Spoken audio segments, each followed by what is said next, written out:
Her childhood, of course, was idyllic. Partly because she was a child of intensely loving parents, loving towards one another, but also loving towards her and her sister. That bond between the two royal sisters, who one poet rather charmingly described as two royal buds of spring, was a very strong one.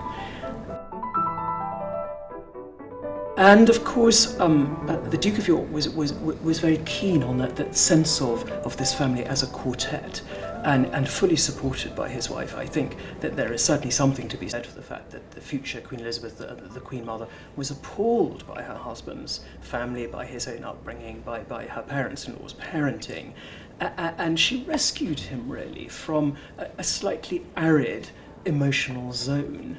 And clearly liberated in him loving tendencies from which Princess Elizabeth benefited tremendously. In those days, when a queen was a young princess, the royal family didn't work nearly as hard as they do now.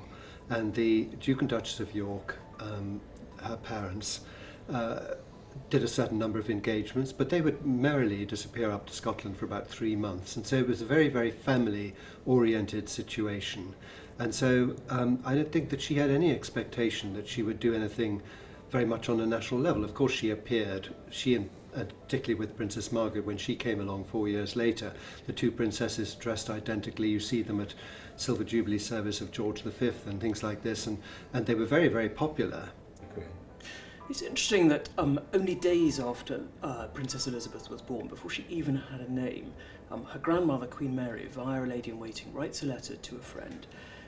In the letter, she says how happy she is at this first royal grandchild. Okay, so Princess Elizabeth is the first royal grandchild of George V and Queen Mary, and that accounts for prominence from the very beginning of her life. But what Queen Mary says is, mercifully, in this case, the sex doesn't matter, of course, because this little baby is the child of a second son, and there is no anticipation that the second son will become king, and therefore no anticipation that any of his children will be queen.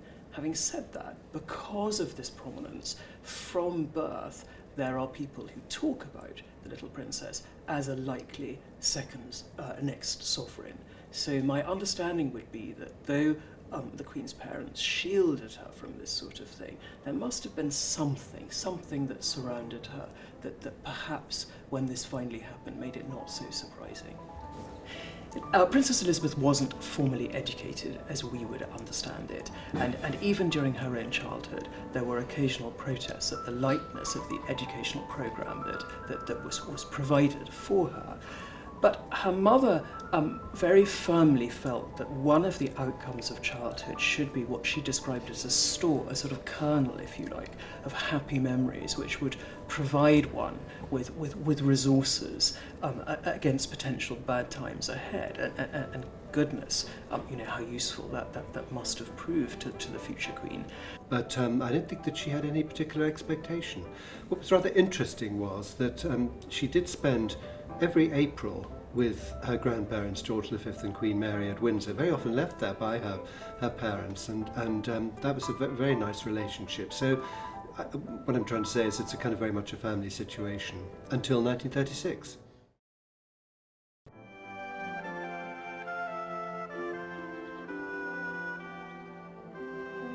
This is London. Following bulletin was issued at 9:25. The King's life is moving peacefully towards its close.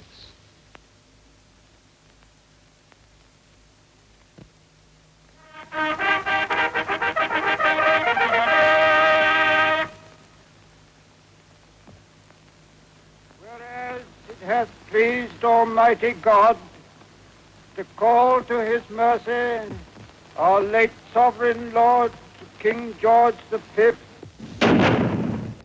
Well, the first thing that happened in 1936, of course, was the death of George V, and the Queen, as a little girl, witnessed the procession for the funeral, and also was in St George's Chapel watching the proceedings.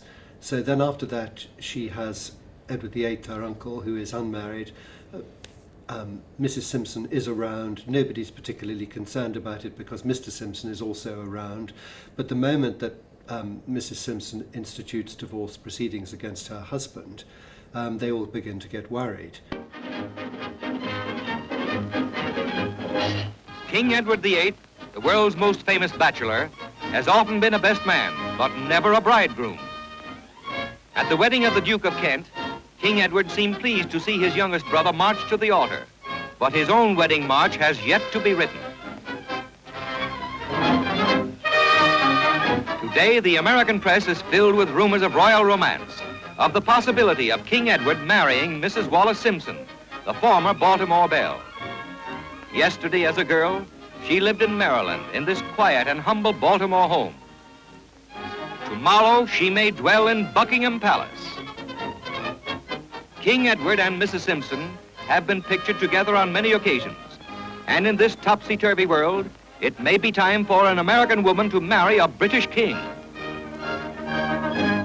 Only one man knows the answer, and as yet, he is keeping it a royal secret. But no one expected Edward VIII to abdicate at all, and the family didn't realise what was going on until literally a few days before it actually happened, and it dawned on, the Duke of York that he was going to have to take over. So there comes a moment when he abdicates and he disappears, and at that point the young princess, they were living in right next to Apsley House, 145 Piccadilly. She comes down, she sees an envelope on the hall table addressed Her Majesty the Queen. That's mummy now, she says. She realises, and of course, that she is therefore going to, in the fullness of time, take over, because although they could have had another child, it wasn't very likely. I mean, had they had another child, and had he been a boy, of course, he would have taken precedence over her, but that actually wasn't going to happen. And so the crisis dragged its length until at last, over the radio, a king made a statement telling of an issue already decided. At long last, I am able to say a few words of my own.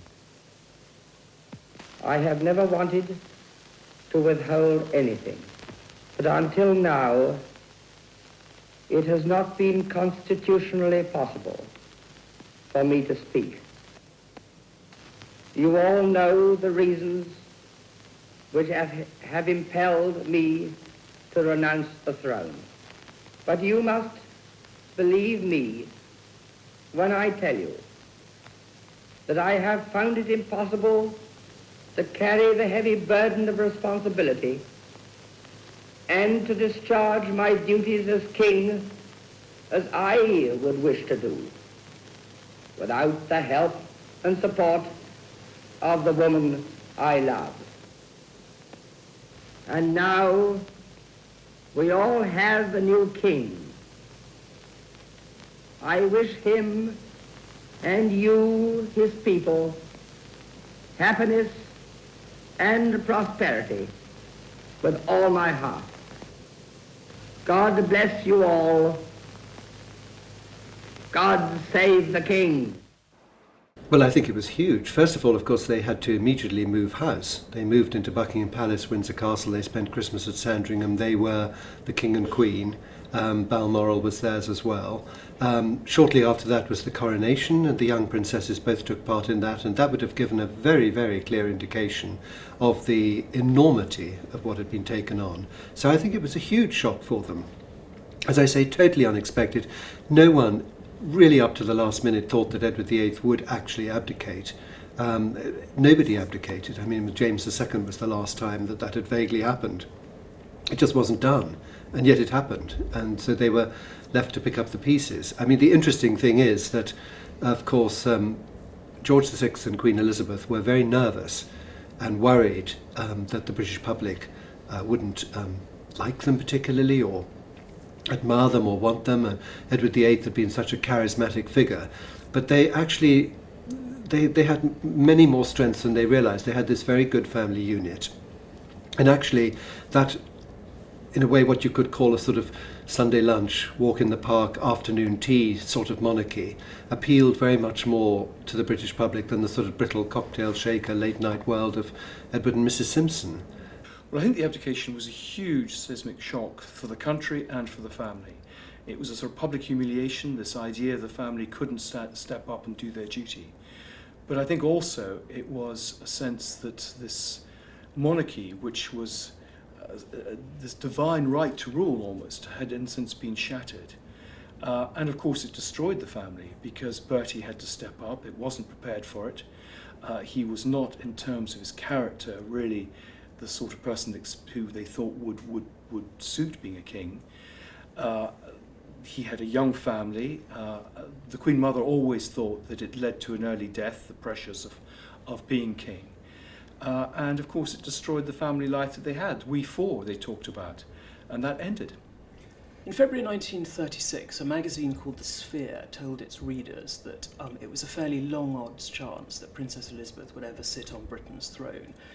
Fast forward 10 months to December 1936, and of course those odds shortened dramatically with the abdication of Elizabeth's uncle, the former Prince of Wales, Edward VIII, and suddenly her father is king, and Princess Elizabeth becomes heiress presumptive. Now at the time, her mother is only approaching 37, perfectly possible that Queen Elizabeth would have another child, but I don't think anybody in the know and anybody connected with that family intimately actually realistically anticipated that happening. So from the abdication of Edward VIII onwards, it seems pretty certain that Princess Elizabeth will be the sovereign after her father. Well, the myth, which continues to this day, is that Duke of Windsor gave up his throne for the woman he loved.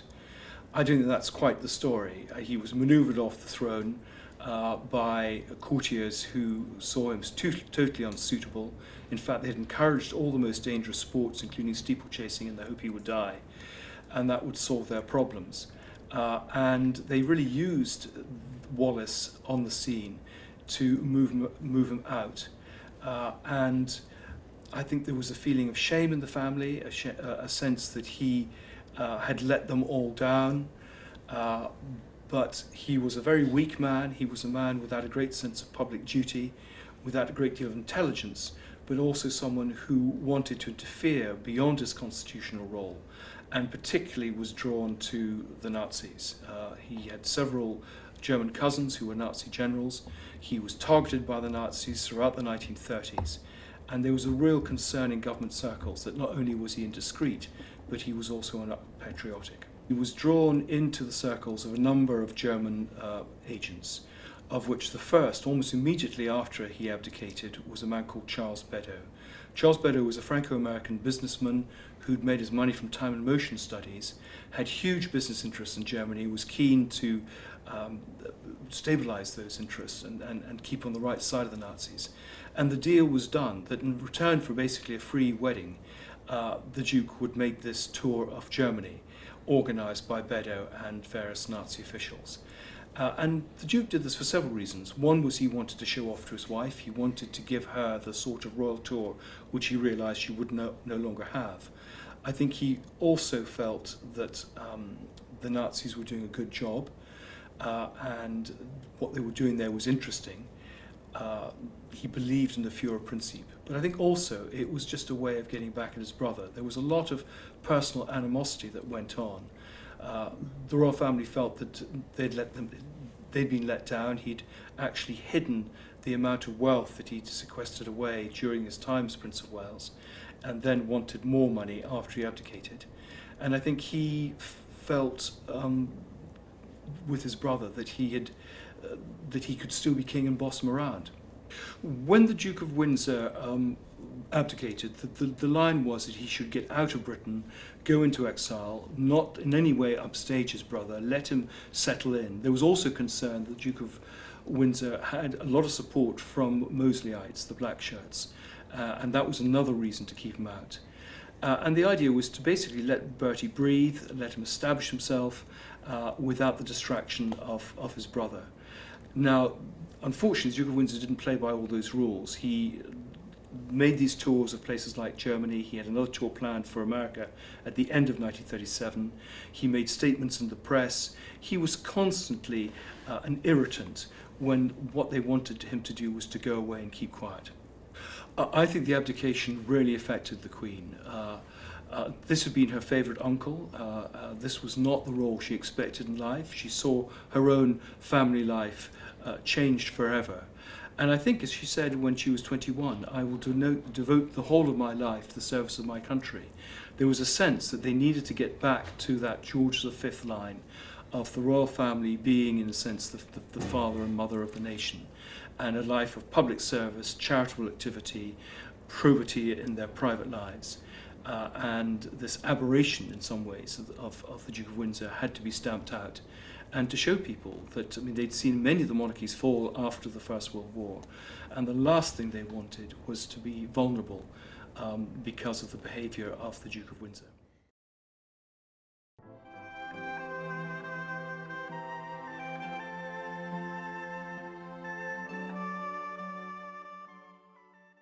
Edward VIII, gave up reigning over 2/3 of the world's population or whatever it was, and took the path of perceived happiness. I sometimes show an image of the Duke of Windsor at the age of 70 with dead eyes, looking absolutely utterly miserable, and juxtapose it with a picture of the Queen at the age of 88 at the State Opening of Parliament with sparkling eyes because she's done her bit.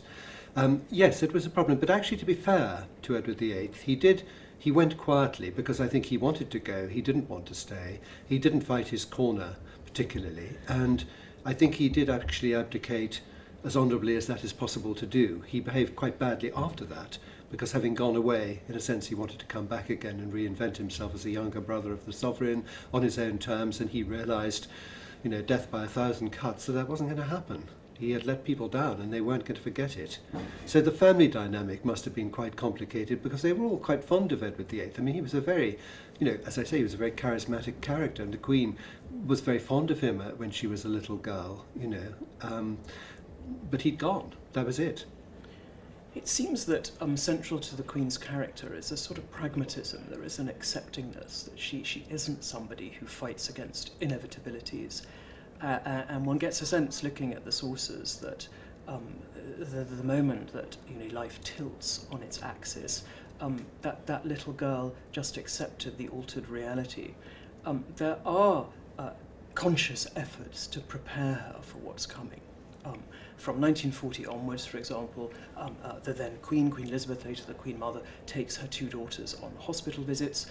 In 1942, Princess Elizabeth begins independent royal engagements on her own. Her first one, when as Colonel of Grenadier Guard, she reviews the Grenadiers.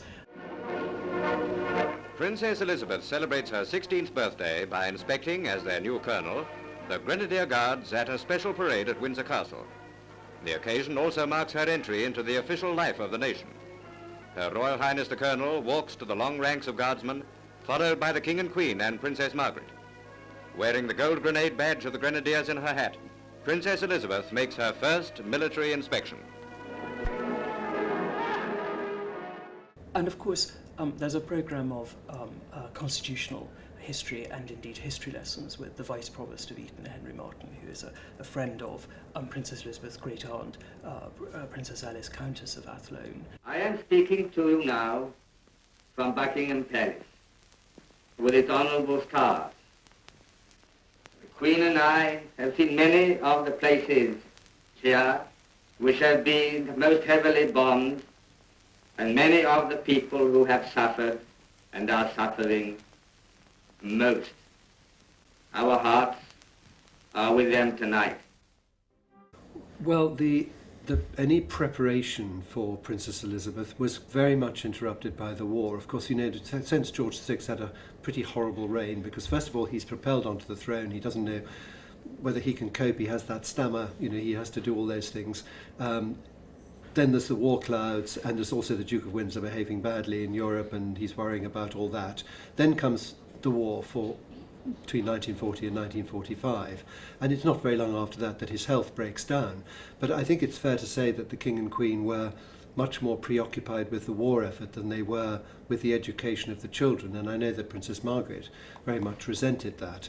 But on the other hand, having said that, she was able to observe her father at work and see what he did and see how he did, indeed see how her mother did things. Mes chers amis, je viens au nom des enfants de mon pays vous remercier des magnifiques cadeaux que vous leur avez donnés au moment des fêtes de Noël. J'espère que vous êtes tous à l'écoute pour m'entendre dire combien nous avons été touchés de votre joli geste et de votre générosité.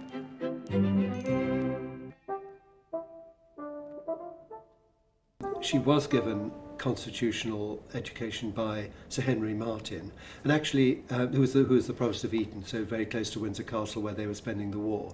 And Queen Mary took quite a strong interest in her education, feeling very much that it was being neglected by the Queen Mother, and she made sure that people like Sir Owen Morshead, the librarian, would show the princesses around the Royal Library, that Canon Dalton or whoever it was would take them round St George's Chapel, that they got to know things, learnt about the pictures and things like that. So in order to try to sort of give them a better sort of education, because the Queen Mother, you know, her philosophy of life was very much all things bright and beautiful, you know, as long as everybody was happy, it didn't really matter too much. And Queen Mary, I think, quite rightly thought that wasn't enough. Yes, I think there was a very firm family bond, and it's interesting because it arose for two reasons. One is to do with the happiness of the marriage of the Duke and Duchess of York, and also this overtly loving nature of the Duchess of York, the future Queen Elizabeth, the Queen Mother. The other is, of course, that as a couple, the Yorks very skillfully promoted the Duke of York as a family man, and this was partly compensatory.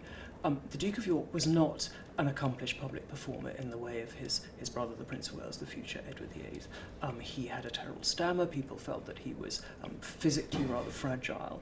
And so because he didn't have the star qualities of his brother, what he did have, which his brother didn't have, were these solid domestic virtues. And so always, as a couple, there is mention of their family role, but I think that was wholly sincere as well. And when we look at the kind of iconography of them, it's photographs taken by Marcus Adams, Lisa Sheridan, that promote them as an ideal family. And I think for them, they were an ideal family. I think it was an intensely loving, supportive, nurturing environment, which gave the Queen many long-term benefits.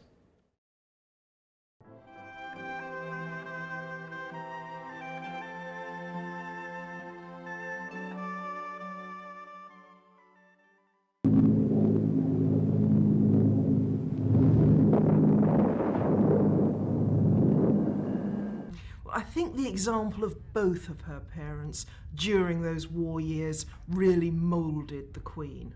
Because we all think of her as following in her father's footsteps, which indeed in every sense she has, you know, that sense of duty above all. But perhaps from the Queen Mother, the younger Elizabeth, Princess Elizabeth, she saw something of how just being there on the ground was so important. Queen Elizabeth II would later say, famously, that she had to be seen to be believed. And perhaps she got something of that from her mother. Now, she couldn't imitate her mother's very fluffy, feminine, warm style, both because of her own temperament and perhaps because it's not so appropriate for a reigning queen, a queen regnant, rather than a queen consort. In a sense, Elizabeth II had to be both King George and his wife, the Queen Mother.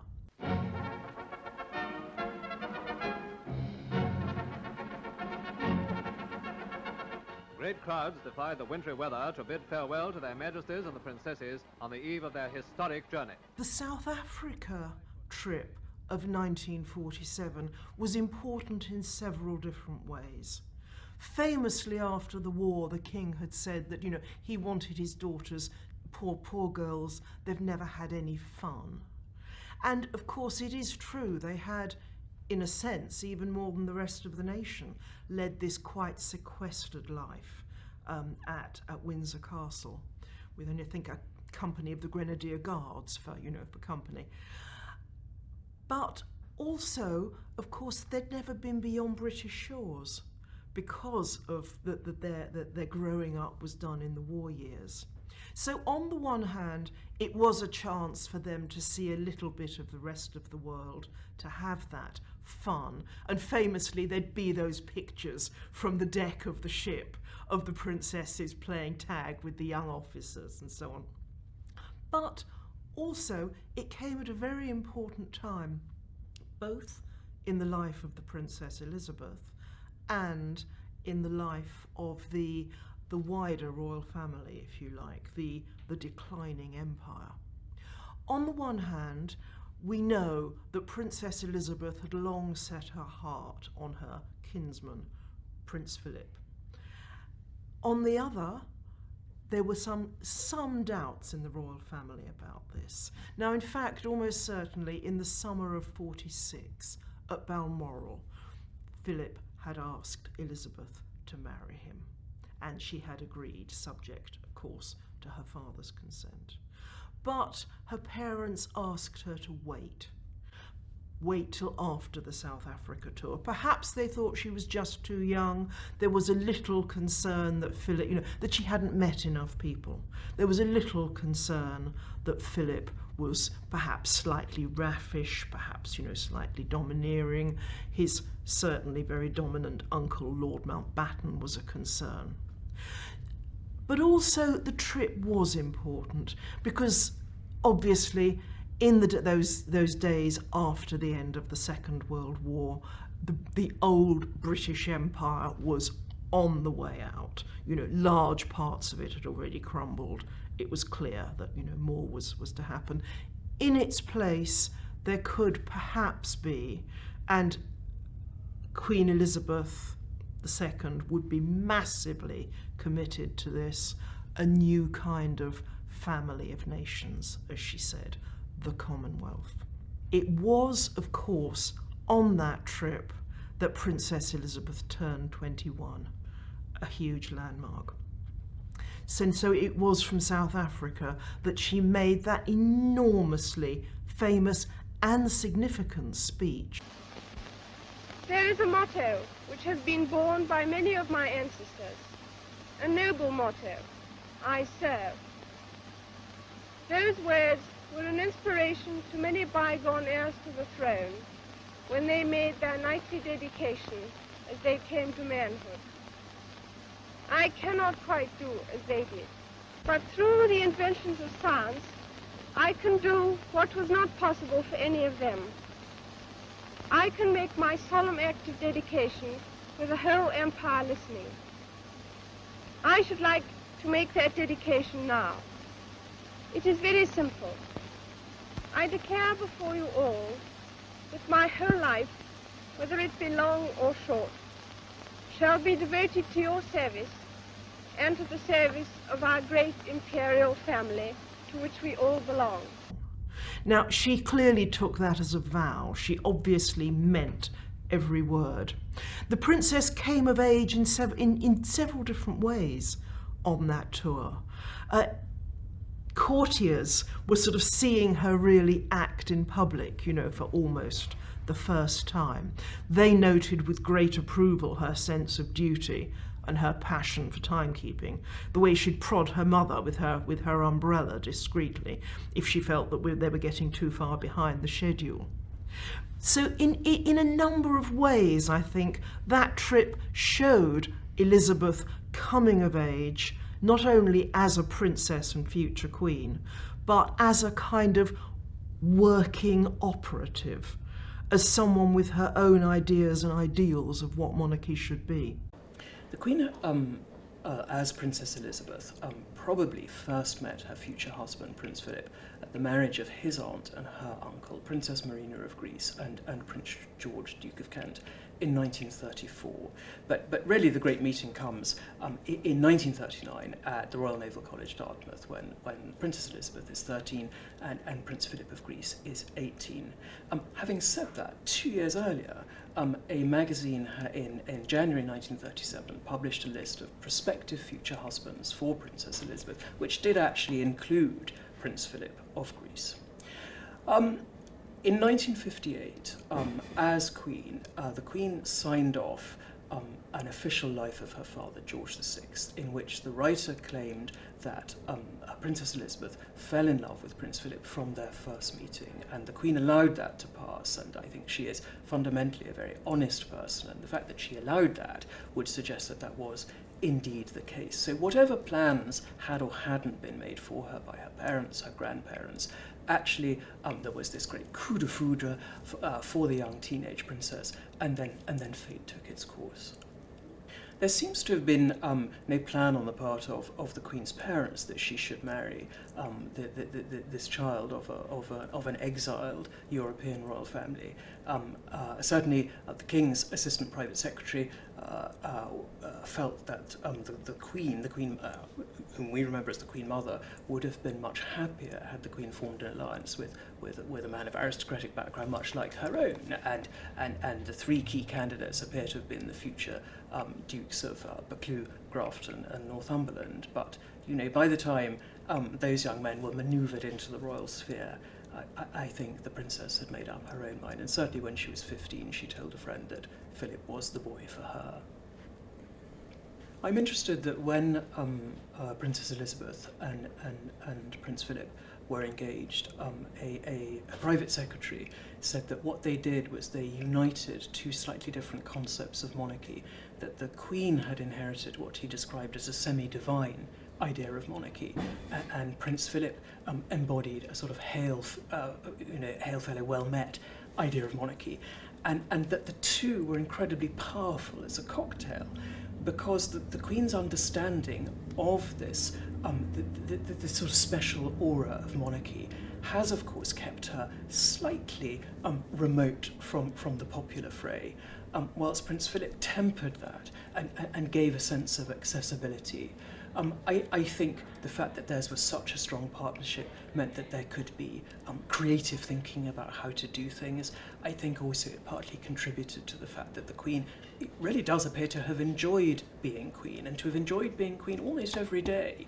And I think that is in large measure to do with this astonishing support she got from her husband, the amount of public work that they did together, and their shared belief in the royal mission. November the 20th, 1947, and London's background of misty grey became the setting of the greatest royal event the capital has seen since the coronation. Tremendous crowds assembled near the palace, thrilled again to a half-forgotten but once familiar spectacle, the troops of the household cavalry in all the glory of full dress. The poet laureate John Masefield wrote at the time of the Queen's wedding, a crown shines when hope is dim and luck is out of joint. And of course much of the Queen's reign has been characterised by economic hardship. And throughout the crises, it seems to me, in our national life, we have continued to look towards the monarchy, and in particular look towards the Queen, and that has been the case throughout her very long reign. Well, Duke of Edinburgh, extraordinary figure. He was not welcomed into the royal household by the courtiers, particularly not the stuffier friends of the Queen Mother, who were very suspicious of him and very disparaging to him. When he first arrived at Windsor Castle, some courtier said to him, "We think you'll rather like Windsor Castle when you get to know it," and he was able to say, "Thank you very much, my mother was born here," as indeed she had been, and the very presence of Queen Victoria in 1885. But I think that what you'd say about Prince Philip is that, given the situation in which he found himself, he made it his own. He worked out a good system. He worked out that his prime duty was to support the Queen, but that he wouldn't be needed to do that the whole time. Therefore, when he's supporting the Queen, that's what he's doing, and when he wasn't, then he could pursue all the many, many other endeavours that he did. And he was a very robust figure. I never thought that it was a problem him walking 2 steps behind the Queen. He had been brought up as a minor member of the Greek royal family. He knew the system. He knew perfectly well what he was getting into, and that's what you do. In fact, he would then turn that to his advantage as well, because the Queen naturally has to be quite careful about what she says, and he wasn't careful what he said at all, and he would try to get a rise out of people, try to have a joke with them. It didn't always work. Sometimes he upset people, but I think by and large people realise what he was up to, and he liked an argument, but he didn't like people agreeing with him. And the more I think about it, it's only by arguing with people that you get to a consensus. He was perfectly willing to lose the argument, but he wanted to hear what it was. Well, I think he had an extraordinary brain. It was if I said it was a military brain, he would snap my head off and say, well, it's a naval brain, but it's the same thing really. It's like you you know, you look at all, you don't come out from under your cover until you've worked out possibilities of A, B, C, D, and E. So he had a very logical brain, and so he applied that to different situations. And one example, which is actually rather interesting, has become almost more interesting as the years have gone by, is that the night before the Princess of Wales's funeral, Prince William, Prince Harry were sort of fed up with the press, understandably, and were not at all sure that they wanted to walk behind their mother's coffin. And he said, I think when you're older, you'd regret it if you don't walk behind your mother's coffin, and I will walk with you. And since then, unfortunately, they have actually both pretty much said that they don't think they should have been made to do that. But I think he was right, because if they'd behaved in a petulant way and sort of stayed at home, or, I don't know, it never works. You kind of, you grow by doing your bit, and it may have been ghastly. I'm sure it was ghastly. The whole thing was ghastly. But actually, if you rise to the occasion, you know, you get something out of it, and you've paid respect to your mother. You know, I think it's very important. That's the sort of thing he thought of, you know. Well, I think that the monarchy of George VI and Queen Elizabeth had been a very domestic family sort of monarchy, a family at the heart of the nation. And of course, the Queen had married very young. She was only 21 when she married Prince Philip, and the two children, Prince Charles, Princess Anne, had appeared. They had had a nice time out in Malta, and they were really expecting that they could continue like that for some time. And then, of course, the King became desperately ill, and so the Queen, her trip to Canada in 1951 was postponed, and then when she did go to Canada, she was inevitably taking black clothes and proclamation material with her, which luckily wasn't needed. But then when, of course, as you know, when she went off on that long Commonwealth tour, or meant to be long Commonwealth tour, you see the King forlornly looking, saying goodbye to her. You must have wondered whether they'd see each other, although I don't suppose they thought he was going to die at exactly that moment. Otherwise, I don't think she would have gone. But having said that, when they came back, there was a little tiny element of excitement that she and Prince Philip could do things in a new way. He was, of course, a great modernizer and full of ideas, but it took time. There were a lot of people much older than them controlling things, and so they were to some extent, you know, particularly if I'm thinking of the coronation, where Prince Philip had various ideas which were very much squashed by the Archbishop of Canterbury and the Duke of Norfolk. But I think that after that, the things that were key and important to the Queen was this whole sort of transition of empire to Commonwealth, and the Commonwealth being a family of nations that got together voluntarily. I mean, that's one of the key things that she's done.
ceremony over, having withdrawn into the chapel of St. Edward the Confessor, returns to pass in procession through the choir and the nave, and so out of the abbey into the London which waits to receive her.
Understanding is that when Princess Elizabeth became Queen in 1952, she didn't formulate a plan for monarchy, that her focus was fidelity to the example of her father and her grandfather. You know, she was devoted to her father. She greatly admired both her father and her grandfather. And it seems to me that her aim was to perpetuate their model of monarchy, their successful model of monarchy in the first half of the 20th century. Interesting because younger viewers who don't remember the 1950s, but who perhaps remember the popularity of Diana, Princess of Wales, or subsequent popularity of Duke and Duchess of Cambridge, or the Duke and Duchess of Sussex, may not realise that actually that level of adulation, indeed greater level of adulation, was accorded to the Queen and Prince Philip in the 1950s. There's an extraordinary quote about when they arrive in New Zealand on that great post-coronation Commonwealth tour, that it's like the second coming. And this is said without irony, because so many people turn out, and the feeling is one of such intense emotion. So the 1950s, certainly the first half of the 1950s, was a period of extraordinary buoyancy for the royal couple. And of course, that level of adulation never lasts, and indeed it didn't last. But there seems to have been a decision, in fact Prince Philip referred to this, a decision not to play to that kind of feeling, but to recognise its possible evanescence, and instead work on developing longer sustainable bonds of affection between sovereign and people. I think the Queen absorbs a concept of the potential fragility of monarchy in the aftermath of the abdication. It is almost certainly the case that neither her grandparents, her grandmother, her grandfather having died, nor her parents particularly spoke to her about their own feelings about what Edward VIII had done at that particular moment. But she must have absorbed the idea that this had put the family in crisis. It had, after all, altered both her own destiny and that of her parents, who were reluctant sovereigns in the first instance. And of course, by the time the Queen becomes king, it becomes Queen, it's only 16 years after the abdication, and a sense that George VI had really concentrated very hard on steadying the ship, but that the ship could become unsteady potentially. So I think the Queen possibly, that there is always this, early on this slight sense of nervousness, that this is more fragile as an institution than certainly we may subsequently feel. I think the family thing was very important, and if you look at the photographs, you'll see lots of pictures of them sitting at Balmoral, you know, Prince Philip and the Queen and the first two children and so forth. And then, of course, you know, later on come the second two children, which was, I think, easier for her because by then she was more assured as a working monarch, if you like. Since the 1960s, every institution in Britain associated with authority, parliament and politicians, the church, police and the judiciary, you know, even teachers, have all been downgraded in terms of the respect that the average person pays to them. And yet the Crown has suffered no similar diminution of respect. And you know, that is the Queen's achievement, and it is a remarkable achievement. I'm also mindful of a quote in the Zambia Daily Mail in 1979 when the newspaper referred to the loving heart of the Queen. Now, at the time, it was making a point against Mrs. Thatcher, and it was comparing these two women, this very tough Prime Minister and a rather softer sovereign. But that sense that I think we have, that the Queen loves this country, that she loves the Commonwealth, that she loves the people of this country and the Commonwealth, that she loves her duty towards them, is a wonderfully powerful thing, and of course keeps her, you know, at the heart of our national life, within our national affection, perpetuating a relationship that people have commented on in the past. So, for example, one of Prince Philip's uncles, Prince Christopher of Greece in 1938, wrote about the loving relationship between Crown and people in Britain, which he identified as a uniquely British thing. And of course, part of what the Queen has done is to sustain that bond of affection.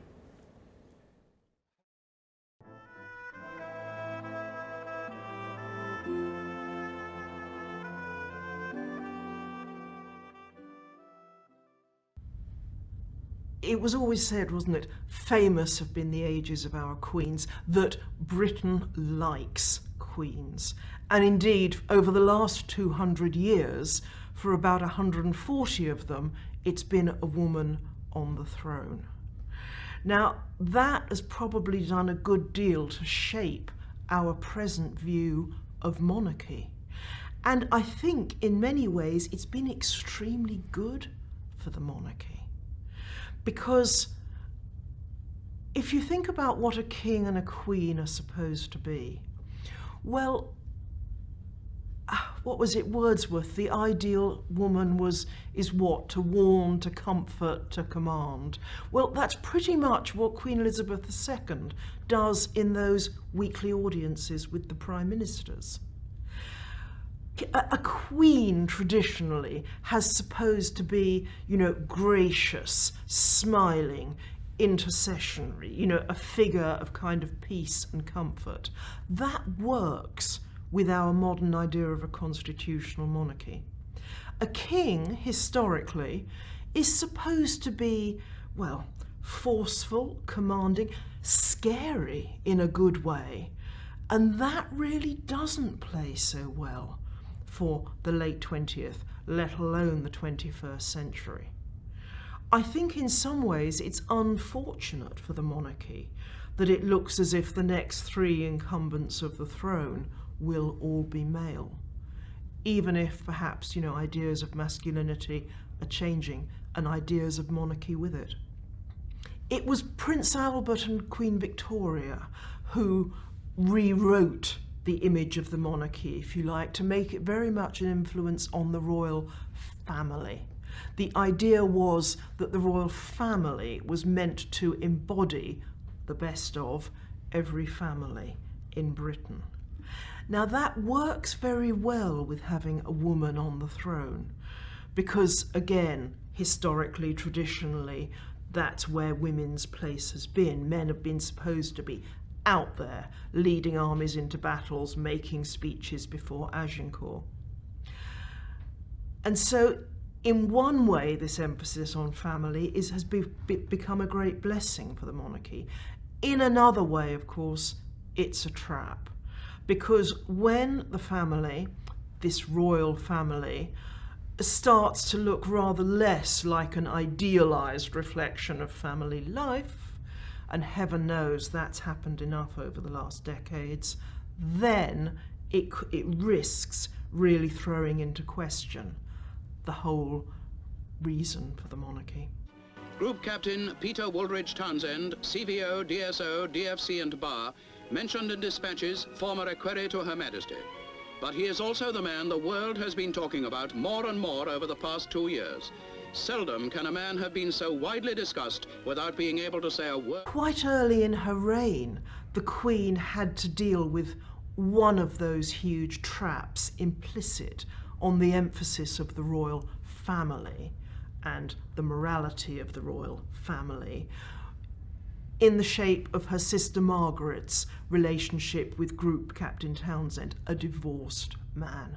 This Margaret's situation, which is that she wanted to, or appeared to want to marry Group Captain Peter Townsend, who had been a Battle of Britain pilot, highly decorated, everything about him in a way perfect, except for the fact that he was married with 2 boys. And as Tommy Lascelles said to him, it's not as though you're a teenager, you're a man and considerably older than the princess. You were put into a position of responsibility, and and you have a wife and 2 sons.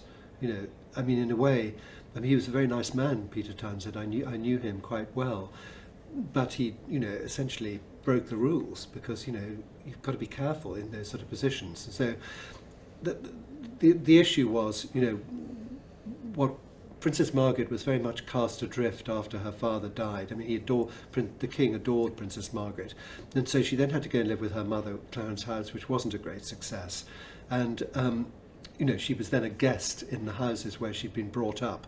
And Peter Townsend was very much like the son that the king hadn't had. The Queen Mother wanted him as master of her household.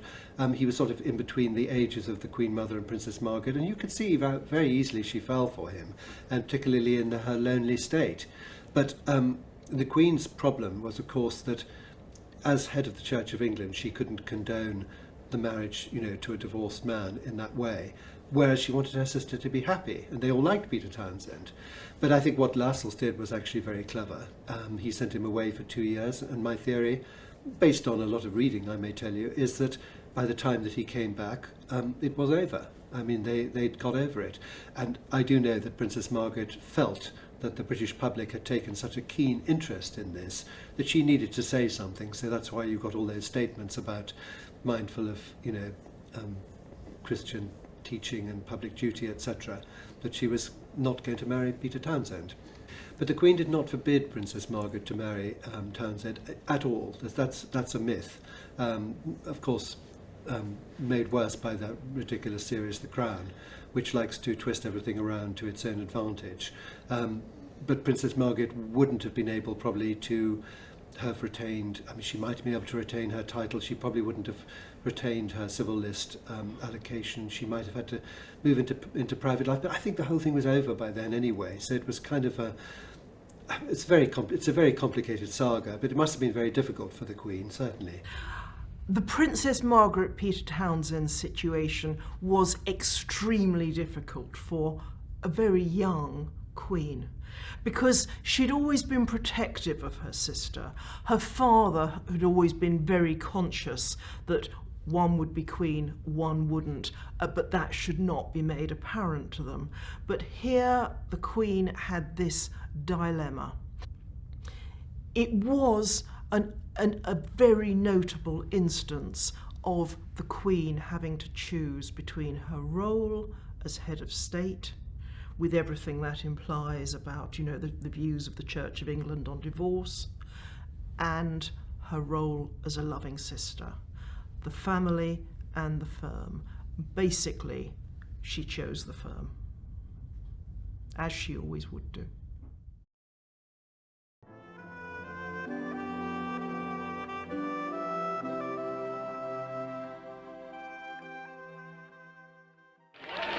The palace turned to television to help the public to get to know their queen.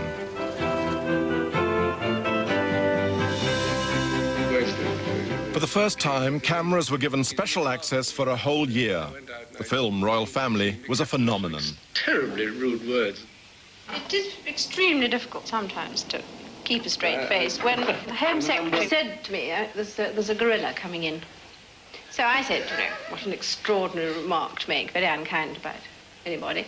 And so, you know, I stood in the middle of the room and pressed the bell and the door was opened. And there was a grown-up. And I had the most terrible trouble in keeping, you know, he had short body, long arms. And I had the most appalling trouble. We're very worried the sort of way that the Queen and Prince Philip, but mainly the Queen, were sort of people they appeared to be on television. It wasn't at all what they were really like.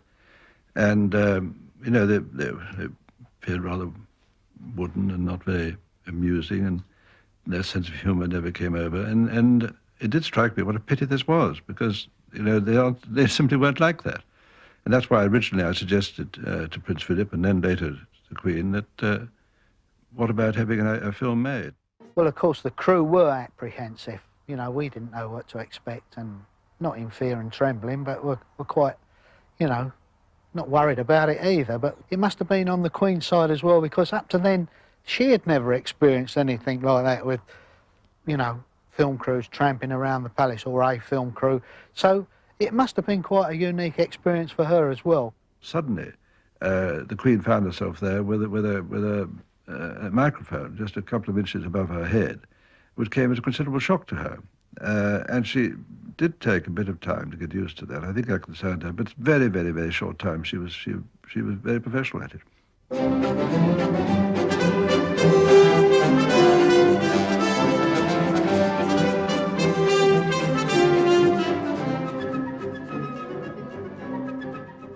She made us feel at ease. That's the thing. Each member of the crew was spoken to individually, and, you know, she had us eating out of her hand. The informal scenes of royal family were done at the drop of a hat. I remember, for instance, being in Sandringham when it suddenly snowed. We thought, what a good idea, we'll film a snowball fight. And out came the two young princes. I remember Prince Andrew being a bit miffed at the thought that Prince Edward's pile of balls was much bigger than his. I came, gave him a hand, and I ended up having a real old battle royal.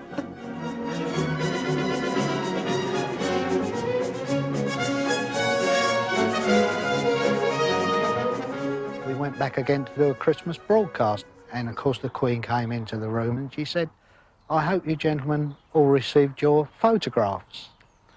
So all the chaps, Edwards and that, said, yes, thank you very much. I said, well, you do realise you've put us in a very embarrassing position by sending us those photographs. So the Queen said, why is that, Mr. Gorringe? I said, well, all the chaps have been queuing up at Harrods to buy grand pianos to put them on.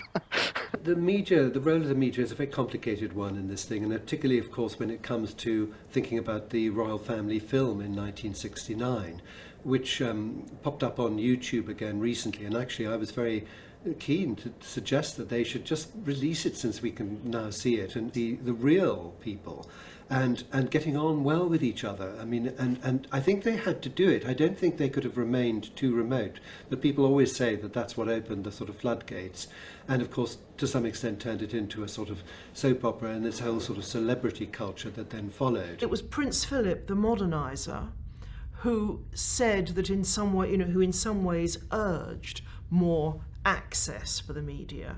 He was one of the chief voices behind that fly-on-the-wall documentary, Royal Family. Got unprecedented coverage. And in a sense, then the genie was out of the bottle. I mean, when he saw Royal Family, David Attenborough, then one of the controllers of the BBC, said, this is the end of the monarchy. There really was a feeling that they were playing a very dangerous game. And I think they knew it, because Royal Family, after its enormously successful viewings, was put back in the box and has never been seen in its entirety since. I think the problem with the royal family is that we want the mystique, we want the dignity, but we also want insights into their life. We want to know about them. And I think Kate and William get the balance absolutely right. Somehow they seem very approachable without being giving away too much. Duchess of York, I would say, is another extreme, where she's far too familiar, or was when she was Duchess of York. But the I don't think the '69 film is quite as bad as everyone thought. I think it got to the point where there had to be some light shown on the monarchy. It couldn't. Society was changing. I mean, think we'd just gone through the 1960s. People expected to know more about the monarchy. And I think it was a very brave and sensible thing to do. I think we must remember that the Royal Family film in 1969 was a huge success. And regarded as such by almost everybody, both the royal family themselves, including the Queen, who initially had been reluctant to take part in this, but also by the public. You know, there are accounts of water shortages in the capital the night that it's first screened, because so many people go to the loo when it's over, because they have sat to watch this extraordinary film. The late 60s were a difficult time for the royal family. There was much criticism that the Queen had become a middle-aged figure. She seemed out of sync with the very youth-driven culture of the 1960s.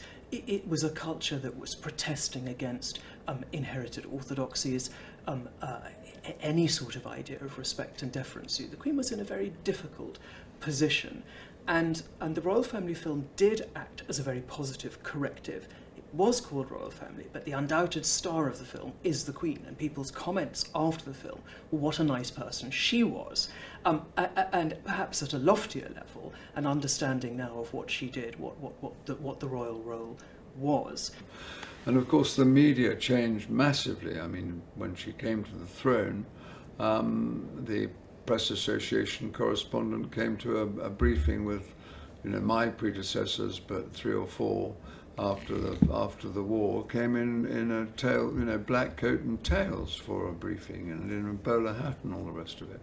So initially it was really only the print media, and then of course the coronation spurred television hugely. Radio had been important during the war, but television was very much a feature of this new reign of the Queen. And so I think the media formed a more important influencer within our society.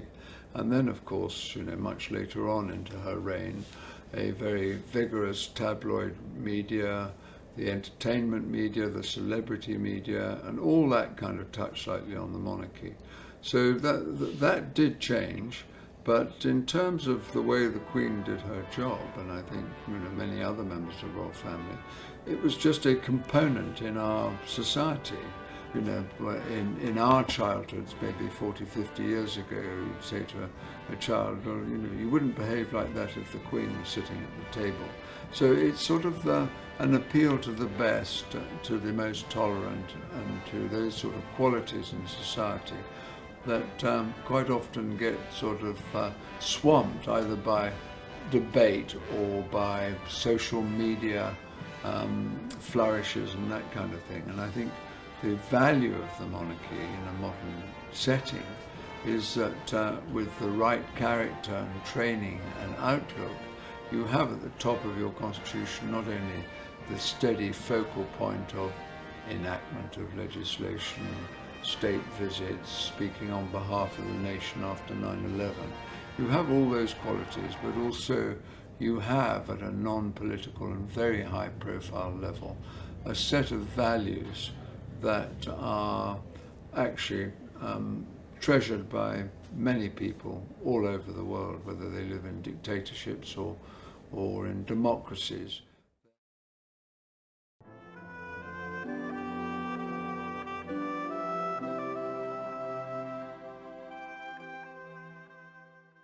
I think that whole period of 92 to 95 was a very difficult time in family terms, I suppose, in terms of the professional job of advising the Queen and informing the media of all the engagements and fixtures, visits and so on, why they were being done and what was the purpose, was something that, you know, went on regardless of whatever was happening privately. But I think, you know, the difficulties in the family in the mid-1990s with the separation of the Prince and Princess of Wales, of the Yorks, confirmation of Princess Anne's divorce, that was that's something everyone expected, so it wasn't controversial. But I think having the private lives of the royal family being trawled over by the media, I think was difficult.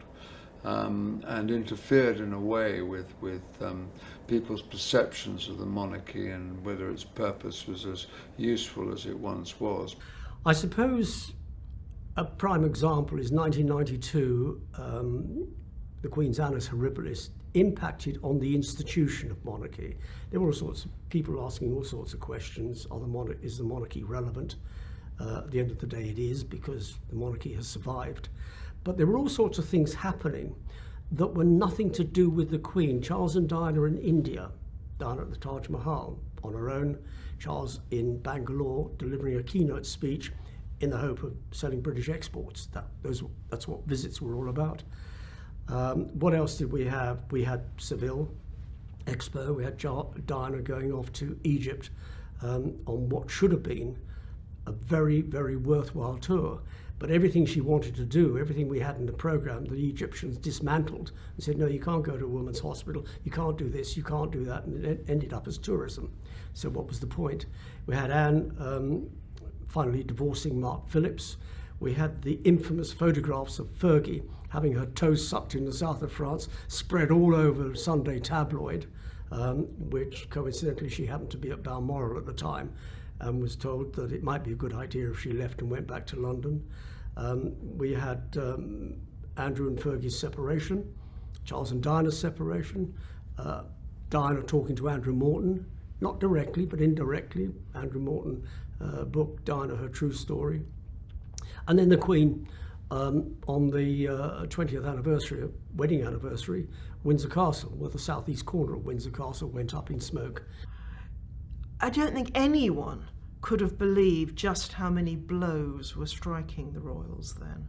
You know, it's almost as if on New Year's Day, 1992, the royal family still, whatever the wars of the Waleses, whatever the problems behind the scenes for other couples, the royal family still looked much as it always had been. By the end of it, not only was, you know, their historic home partly in ruins, there were demands that they should pay taxes, and the entire world knew that the marriages of three of the Queen's children were in tatters.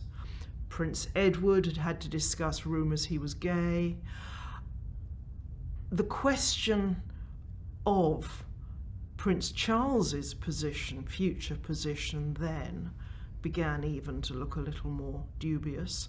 And it's no doubt that in that speech, a visibly shaken Queen spoke of her annus horribilis and of the need basically for kindness from press and public.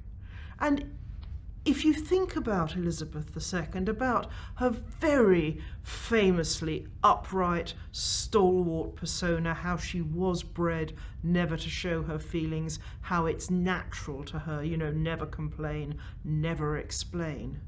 To do that, to actually ask for public sympathy and press gentleness is amazing.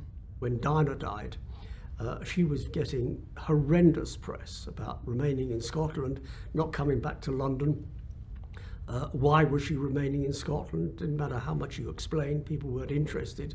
The media understand now that she was remaining in Scotland because she had two grandchildren, aged 15 and 12 respectively, and they needed somebody.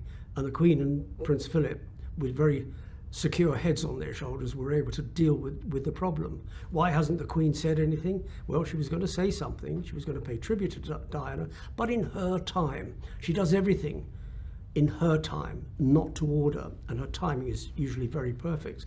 So when she did get back to London on the Friday, on the eve of the funeral, we were apprehensive because there had been this hostile press.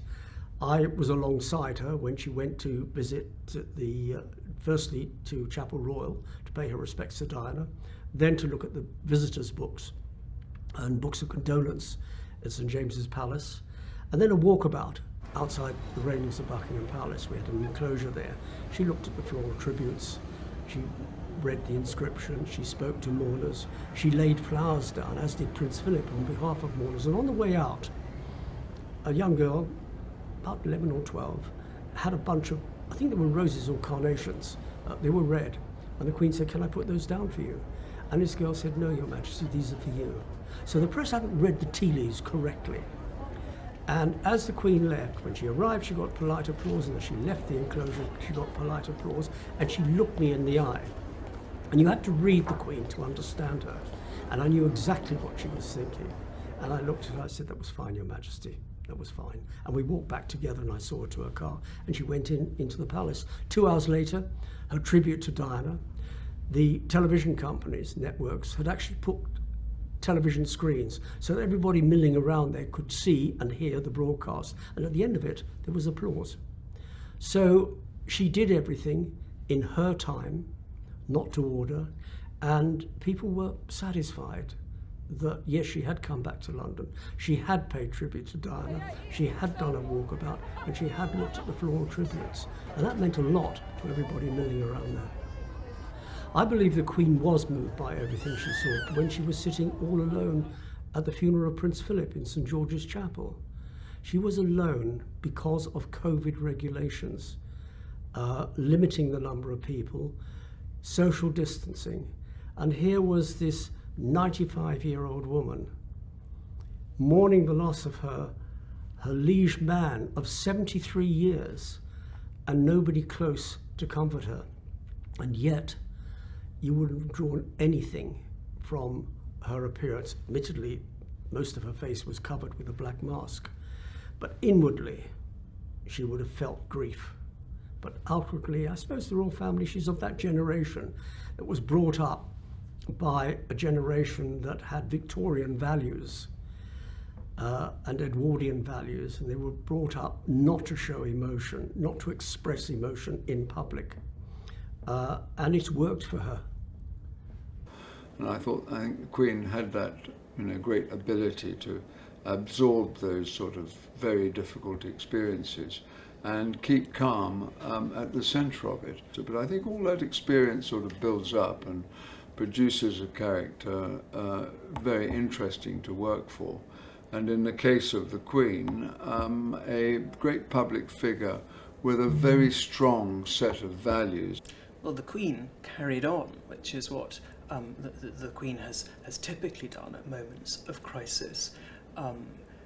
Even as certainly the smaller newspapers, but really all newspapers at that time, were indulging in a kind of orgiastic frenzy of horrid revelations, the Queen continued to carry out unspectacular daily engagements as she had from the beginning of her reign. If you like, it's leading by example, isn't it?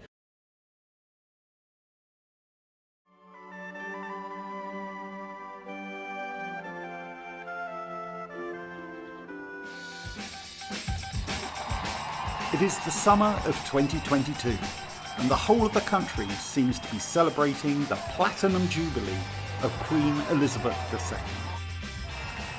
She is the longest reigning monarch in British history.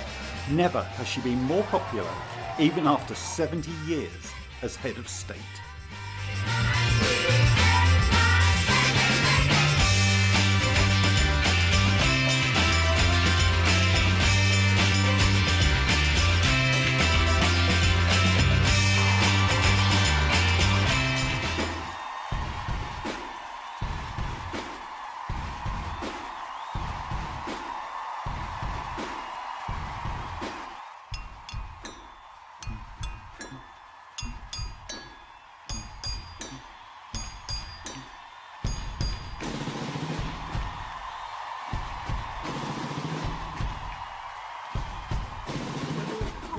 Moments. The one was when the Queen herself appeared on the balcony of Buckingham Palace. Now, she's done that so many times in her reign, but this one felt different, partly because COVID, of course, meant that she hadn't been able to be there in person, but also that glorious skit with Paddington.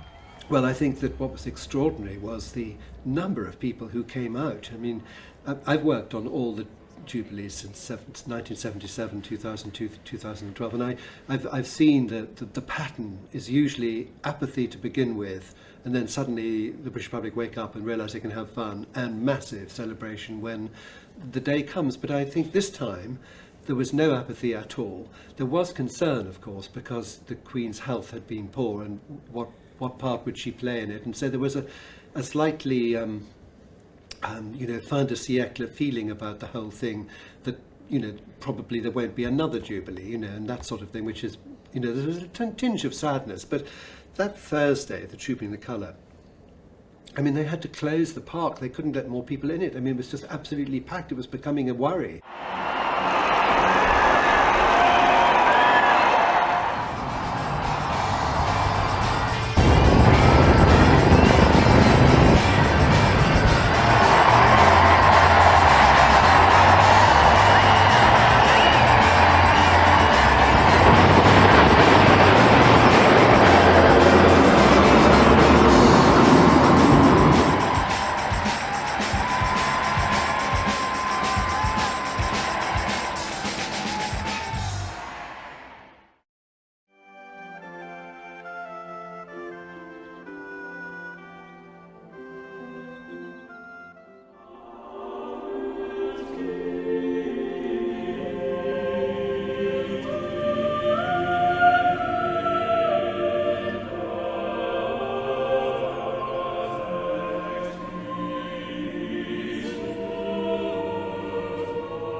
History will look and remember the Queen for a long, long time, because we are a country of almost 70 million, the United Kingdom that is, a Commonwealth of billions, and everybody has probably grown up with Queen Elizabeth II.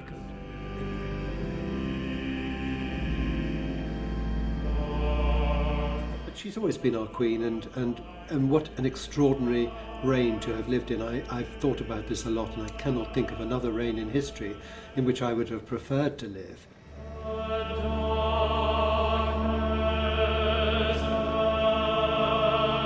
And actually, the Queen kept going, no matter how rough things got during COVID, when the Queen made the broadcast, the key broadcast during COVID at Easter and then at Christmas 2020.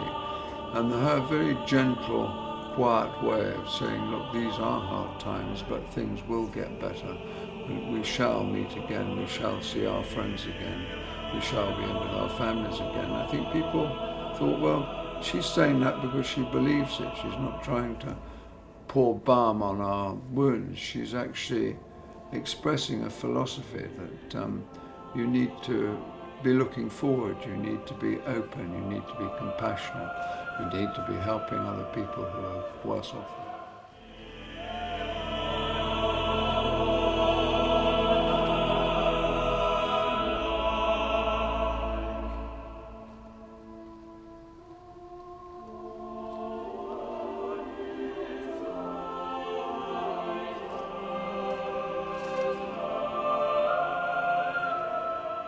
I think Elizabeth II is one of our great monarchs, not just because she's reigned for so long, but I think she's kept the monarchy relevant to the public at a time when it was under unprecedented threats.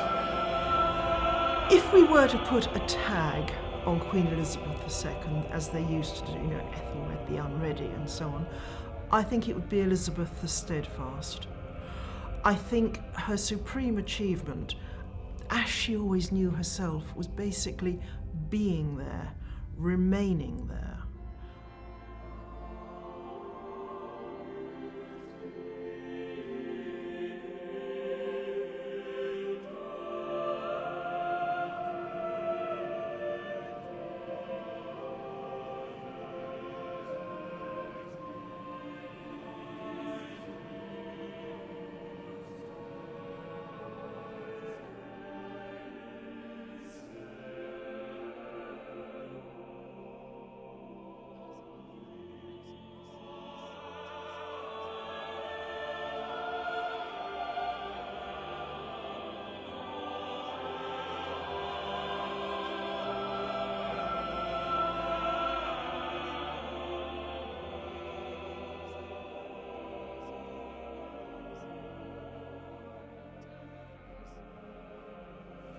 Well, I think that historians would be very foolish if they did not consider that it was one of the greatest reigns that has ever been in this curious, changing world. The stability of the Queen, her calm approach to things, her generosity, her willingness to work very hard. Her philosophy, as I understand it, is do your best every day and say your prayers at night. She has been known to say that, and it's not a bad philosophy, actually.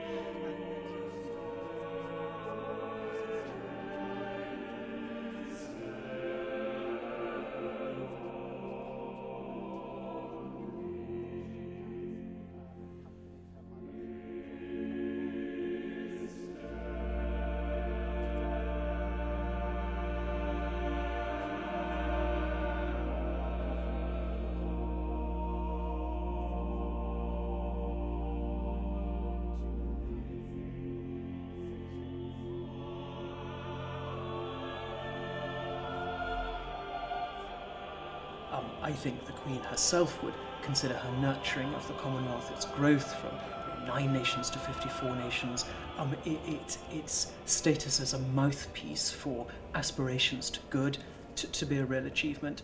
And I think also the fact that the Queen has sustained a concept of global monarchy, that she has this global presence that no other sovereign on earth has, it is a real achievement because it's so wonderfully positive for British prestige. It's been an extraordinary achievement. I think possibly one that at times people thought wouldn't happen, that at the end of the 70 years the monarchy has survived and flourished.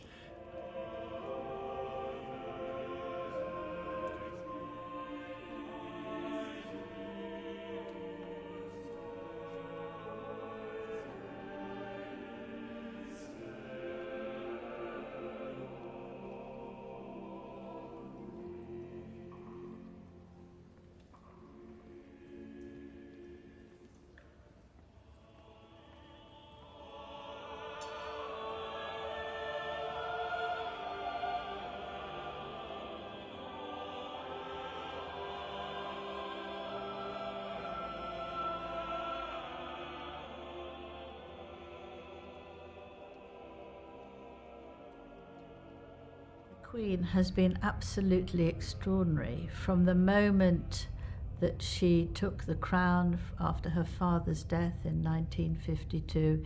She has devoted herself to the country and to the Commonwealth.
It's been a long, long journey. If you think of all the places she's been, all the people she's met, all the charities she's supported, all the regiments she's done, all the ministers she's talked to, all the different issues she's had to deal with, all the different problems that have come up, not only with her family, but with other things, the things she has to think about, which we don't have to think about, which concern her.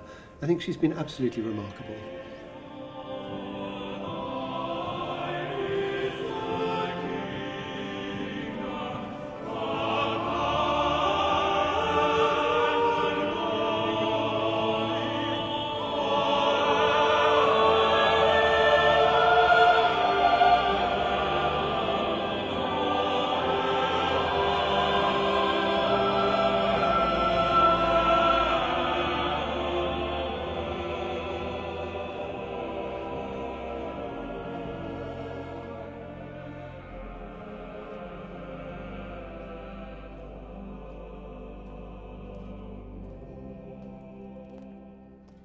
years. The Queen will be remembered.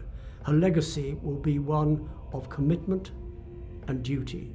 They've been paramount throughout her life.